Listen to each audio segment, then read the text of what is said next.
नमस्कार, संजीवनी में आप सभी का स्वागत है और मैं हूं आपके साथ नम्रता। आमतौर पर सिर दर्द की समस्या खान पान में गड़बड़ी होने, नींद पूरी ना होने, गलत तरीके से सोने और धूप में ज्यादा वक्त बिताने से होती है। लेकिन जब सिर का दर्द भयानक रूप ले ले तो सोचना लाजमी हो जाता है। जी हाँ, संजीवनी में आज हम बात कर रहे हैं माइग्रेन की। तो आइए डॉक्टर चौहान से जानते हैं क्या है बीमारी, क्यों होती है बीमारी और क्या दवा खाते रहना ही इसका इलाज है। तो बने रहिए हमारे साथ, क्योंकि अगले आधे घंटे में डॉक्टर चौहान देने वाले हैं इस रोग से जुड़ी तमाम छोटी छोटी जानकारियां। साथ ही बताएंगे बिना अंग्रेजी दवा खाए लाइफस्टाइल और देसी इलाज से कैसे इस रोग से छुटकारा पा सकते हैं। तो कहीं मत जाइएगा, अगले आधे घंटे तक बने रहिए हमारे साथ। रोज की तरह आज भी हमारे साथ मौजूद हैं दुनिया भर में जाने माने आयुर्वेद विशेषज्ञ डॉक्टर प्रताप चौहान। डॉक्टर साहब, बहुत बहुत स्वागत है आपका। Thank you very much. क्या आप समय से खाना नहीं खाते हैं? क्या आप देर तक भूखे पेट रहते हैं? क्या आपकी नींद पूरी नहीं होती है? क्या आप कम पानी पीते हैं?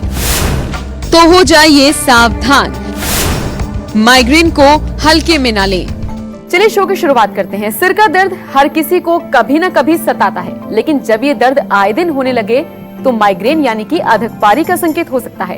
डॉक्टर साहब, आखिर क्या है बीमारी और कितनी खतरनाक है ये बीमारी? देखिए, माइग्रेन आजकल बहुत कॉमन हो गया है। बहुत सारे लोगों को हमने देखते हैं हमारे क्लिनिक्स में, तो बहुत पेशेंट आते हैं। बल्कि हमारा माइग्रेन पर पूरा एक प्रोजेक्ट है, हमारी एक पूरी टीम है जो माइग्रेन पर ही काम करती है। बहुत अच्छे रिजल्ट्स आयुर्वेद में मिलते हैं, घबराने की जरूरत नहीं। लेकिन पहले समझ लें इसको, माइग्रेन जो है उसको, जिसको आम भाषा में आधा सीसी भी बोलते हैं कि आधा सर में दर्द होना, ये एक बहुत तीव्र प्रकार का, एक काफ़ी तेज़ होने वाला एक सिर में दर्द है। और सिर में भी, ये पूरे सिर में नहीं होता। आमतौर पर लोग कहते हैं कि आँख के पीछे या थोड़ा लेफ्ट साइड में या राइट साइड में एक हिस्से में कहीं बहुत तेज़ दर्द होता है। और डेफिनेटली जो है, अगर हम आयुर्वेद की दृष्टि से देखें तो आयुर्वेद में तो हमेशा हम जो है वात पित्त कफ की बात करते हैं। तो आयुर्वेद में 11 प्रकार के सिर दर्द लिखे हैं। उसमें ये भी थोड़ा सा बता दूं मैं आपको कि अगर दर्द थोड़ा मंद होता है, साथ में थोड़ा कई लोगों की नाक बंद हो जाती है उसमें, तो कहीं ना कहीं कफ का उसमें इन्वॉल्वमेंट है। अगर बहुत तेज़ दर्द होता है, बिल्कुल जैसे कि उसमें कोई बर्निंग टाइप का पेन है, शार्प पेन है, जैसे कोई अंदर से कोई जला रहा है, कुछ आपको आग लगी हुई है, तो वहाँ पित्त का इन्वॉल्वमेंट डेफिनेटली आता ही है। एंड प्लस अगर हैमरिंग टाइप का, मतलब जैसे कोई हथौड़े मार रहा है सिर में तेज़, या कई बार हम कहते हैं बहुत शूटिंग पेन जो होता है, तो वहाँ वात का इन्वॉल्वमेंट होता है। ऐसे अनेक प्रकार के सिर दर्द आयुर्वेद में उसका वर्णन किया गया है। बहरहाल, माइग्रेन क्या बीमारी है ये तो आपने बताया, लेकिन होती कैसे है बीमारी, ये बताइए। देखिए, होने का, जैसे मैंने कहा, अगर हम आयुर्वेद की दृष्टि से देखें तो हम तो वात पित्त कफ में ही इसको लाते हैं। मुख्य रूप से दो चीज़ें यहाँ आयुर्वेद की दृष्टि से हम देखें तो एक तो पित्त का प्रकोप मुख्य रूप से जो है हमारे डाइजेस्टिव सिस्टम में होता है। बहुत सारे लोग मैंने देखा है कि वो बताएंगे कि एसिडिटी होती है, एसिड ऊपर चढ़ जाता है, सिर को जकड़ लेता है जा कर के। तो ऊपर जो सिर में हमारा जो वात का प्रकोप है, बहुत स्पेसिफिकली प्राणवायु हमारे वहाँ होती है, और नर्वस सिस्टम जो है, नसों में खिंचाव वहाँ पैदा हो जाता है उसकी वजह से। तो ये तो आयुर्वेदिक दृष्टि है। थोड़ा सा हम आपको आयुर्वेद के बारे में भी थोड़ा बताते रहते हैं। ऐसे जनरल भाषा में अगर कहें तो ऐसा भी कहा जाता है कि ब्रेन में कुछ केमिकल इम्बैलेंस हो गया है, या कई बार हार्मोन्स का अगर इम्बैलेंस हो जाए, खासतौर से महिलाओं में हार्मोनल इम्बैलेंस इसका एक बड़ा कारण बनता है। या फिर पित्तवर्धक भोजन, जैसा मैंने कहा कि जो पित्त बढ़ाएगा, वो पॉल्यूटेंट्स भी बहुत बड़ा रोल प्ले करते हैं। आजकल हम देखें तो हमारे वातावरण में बहुत सारा प्रदूषण है, या फिर जो है कुछ ऐसी तीखी चीज़ें जो बहुत स्ट्रॉन्ग स्मेल उनकी होती है, वो भी इसको उत्तेजित करती हैं, हमारे नर्वस सिस्टम को, और दर्द होता है। इमोशनल स्ट्रेस, ऑफ कोर्स उसको हम नहीं भूल सकते। बहुत ज़्यादा अगर कोई मानसिक तनाव, इमोशनल स्ट्रेस या किसी प्रकार का जो है, कई बार ये भी देखा गया कि पर्टिकुलर खाना खाने से किसी को दर्द होता है, या किसी पर्टिकुलर टाइम पर उसको दर्द होता है। जैसे कुछ लोग कहते हैं कि जी जब सुबह सूरज निकलता है तो दर्द बढ़ने लगता है, जैसे सूरज नीचे जाएगा तो दर्द कम हो जाता है। तो ये सारी चीज़ें हमें समझनी जरूरी है। कुछ लोग ये भी कहते हैं कि जब बादल हो रहे होते हैं, बारिश आने वाली है, तो हमें सिर दर्द शुरू हो जाता है, माइग्रेन शुरू हो जाता है।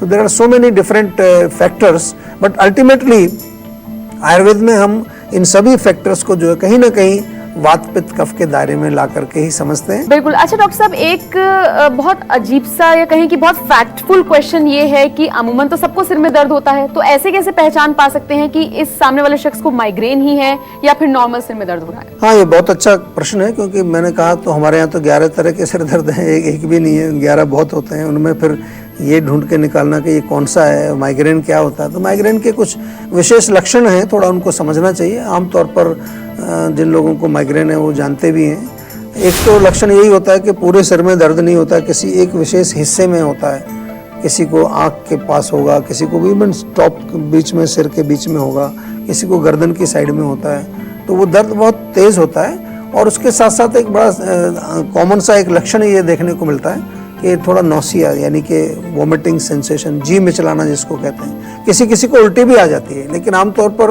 लोग कहते हैं उल्टी आती नहीं है, लेकिन लगता है कि उल्टी आएगी।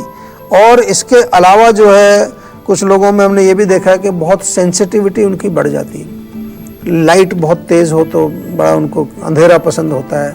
कोई ज़ोर से भी बात कर रहा है तो वो भी कहते हैं बस चुप रहिए, बिल्कुल आवाज़ नहीं आनी चाहिए।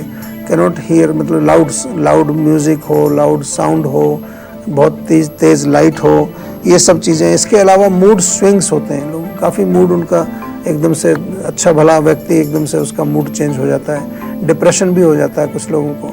और ऑफ कोर्स नींद ना आना, या बहुत एक तो डार्क जगह पे जाके आदमी रहना चाहता है कि बस मेरे से कोई बात ना करे। कई बार तो लोग दवाई लेना भी पसंद नहीं करते, वो कहते हैं बस हमें अकेला छोड़ दो, लाइट वाइट मत जलाओ, बिल्कुल शांति से वो लेट जाएं, उससे उनका दर्द कई बार गायब हो जाता है। अच्छा डॉक्टर साहब, माइग्रेन का शिकार ज्यादातर महिलाएं होती हैं, तो ऐसा क्यों होता है कि महिलाएं ही इसकी सबसे ज्यादा शिकार होती हैं? देखिए, ऐसा देखने में आता है, डेफिनेटली हमारे पास भी पेशेंट जो आती हैं तो महिला पेशेंट काफ़ी आती हैं। तो उसका एक कारण, मैं जैसे मैंने शुरू में भी बोला आपको जब हम कारणों की बात कर रहे थे, कि हार्मोनल इम्बैलेंस, और विशेष तौर से महिलाओं में जो पीरियड्स आते हैं, जो उनके मासिक धर्म है उनका, या फिर मेनोपॉज का टाइम आता है, उस समय बहुत महिलाओं में मैंने देखा है कि उनको माइग्रेन की प्रॉब्लम हो जाती है। और कुछ लेडीज़ को, जैसा मैंने कहा, मेंस्ट्रुअल साइकिल के साथ भी जब पीरियड्स आने वाले होते हैं या पीरियड्स आने से 1-2 दिन पहले, तो उस समय जो, क्योंकि अंदर जो है हार्मोनल चेंजेस हो रहे हैं शरीर में, तो ये मैं एक कारण मानता हूँ कि महिलाओं में शायद ये ज़्यादा देखने को मिलता है इस वजह से। एंड ऑफ कोर्स महिलाएं थोड़ी ज़्यादा इमोशनल भी होती हैं, ज़्यादा टेंशन भी उनको जल्दी हो जाती है, क्योंकि इमोशनल वो ज़्यादा हैं, सेंसिटिव ज़्यादा होती हैं। और मैंने ये भी बताया अभी आपको लक्षणों की, जब मैं बात कर रहा था कि माइग्रेन के पेशेंट्स जो है थोड़े सेंसिटिव भी होते हैं। तो I think this could be a reason. Otherwise कोई ऐसा कोई विशेष रीज़न नहीं है कि वो महिलाओं में ही होता है, पुरुषों में भी होता है, ऐसा नहीं। लेकिन क्योंकि ये 2-3 फैक्टर्स ऐसे हैं जिनको हम ये कह सकते हैं कि इनकी वजह से महिलाओं में ज़्यादा होता है। माइग्रेन की प्रॉब्लम अगर आपको है तो ऐसे में खान पान में क्या कुछ आपको चेंजेस करने चाहिए डॉक्टर साहब, ये हम जानना चाहेंगे। लेकिन गाजियाबाद से शिवांगी हमारे साथ फिर से जुड़ रही हैं। शिवांगी जी, क्या जानना चाहती हैं आप? जी, मेरी जो है, मुझे नींद की प्रॉब्लम है 2 महीने से जी। और आंखों के ऊपर जो है बहुत पल्सेशन टाइप, जैसे कुछ चल रहा है, इस तरीके का महसूस होता है मुझे। नहीं तो आंखों के ऊपर क्या मतलब, जैसे कुछ आपको जलन होती है, सूजन होती है, क्या होता है उसमें? नहीं सर, मुझे जो है आंखों के ऊपर जैसे कुछ चल रहा है, कुछ लाइक कुछ पल्स, जैसे हमारा पल्स चलता है, नब्ज चलता है, इस तरीके का महसूस होता है। अच्छा, कोई एक तो आप ब्लड प्रेशर भी चेक कराइए, है ना।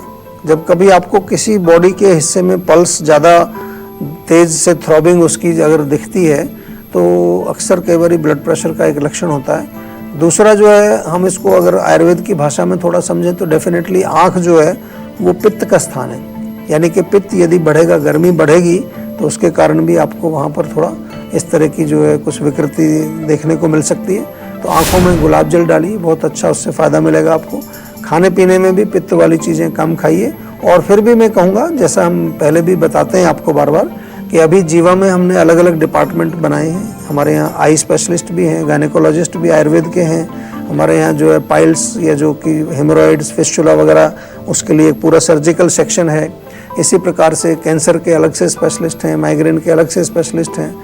डॉक्टर साहब, माइग्रेन अगर किसी शख्स को है तो जाहिर सी बात है उसको अपना खान पान का ध्यान भी बहुत रखना होगा, तो वो अपनी डाइट्स में ऐसी क्या चीजें शामिल करें जो माइग्रेन की प्रॉब्लम को बहुत हद तक कंट्रोल कर सके? देखिए, जैसे मैंने शुरू में बताया आपको, जब कारणों का मैंने जिक्र किया तो एसिड का मैंने जिक्र किया था, तो पित्त वाली चीज़ें ना खाएं, चाय, कॉफ़ी, मिर्ची, मसाले, अचार, खटाई, चटनी, तीखा, ये बिल्कुल नहीं खाने चाहिए माइग्रेन वाले भोजन को। माइग्रेन को जो है आपने सीरियसली लेना है। ये बहुत ख़तरनाक बीमारी इसलिए है कि बहुत तेज़ दर्द होता है, काफ़ी परेशानी होती है, और जब हम ठीक करने चलते हैं किसी डिफ़िकल्ट रोग को तो हमारे लिए भी बड़ा टफ काम होता है, और उसमें आधा काम आपने करना होता है। हमारा काम आपको समझ करके उसके प्रॉपर दवाई देना है, लेकिन परहेज़ करना आपका काम है। अगर परहेज़ नहीं करेंगे आप तो फिर वो नहीं होगा। इसलिए ये जो प्रश्न पूछा जाता है डाइट का, इसको थोड़ा ध्यान से सुना करें आप। केवल नुस्खे लिखने के लिए तैयार मत बैठे रहिए, आप डाइट पर भी ध्यान दीजिए। तो आपको पित्त शामक जो है दवाई डाइट लेनी है जो पित्त को ना बढ़ाए। दूसरा जो है खाना हल्का खाना चाहिए। बहुत सारे पेशेंट ये कंप्लेन करते हैं कि कभी वो गरिष्ठ भोजन कोई खाएं, ऐसी चीज़ खाएं कि जो देर से पचती है, हैवी है, उससे भी माइग्रेन उनको बढ़ जाता है। तो सुपाच्य भोजन, हल्का खाना, हरी सब्जियां, मूंग की दाल, खिचड़ी, दलिया, इस तरह की चीज़ें, इडली वगैरह ले सकते हैं, पोहा ले सकते हैं, मतलब लाइट चीज़ें आपको लेनी चाहिए। और चाय, कॉफ़ी, अल्कोहल, स्मोकिंग ये बिल्कुल नहीं लेना। तो उम्मीद करते हैं सुन लिया होगा आपने कि अगर आपके आसपास या फिर आपके घर में कोई माइग्रेन की समस्या से जूझ रहा है तो खान पान में किस तरीके का बदलाव उस शख्स को करना है, क्या कुछ चीजें डाइट में शामिल करनी है। नमस्कार, मैं हूं मानक गुप्ता। अगर आपको हमारा ये वीडियो पसंद आया हो तो इसे लाइक और शेयर जरूर करें, और हाँ, हमें सब्सक्राइब और फॉलो करना ना भूलें ताकि आप देश और दुनिया की कोई खबर मिस ना करें। तो जुड़े रहिए हमारे साथ और देखते रहिए News 24।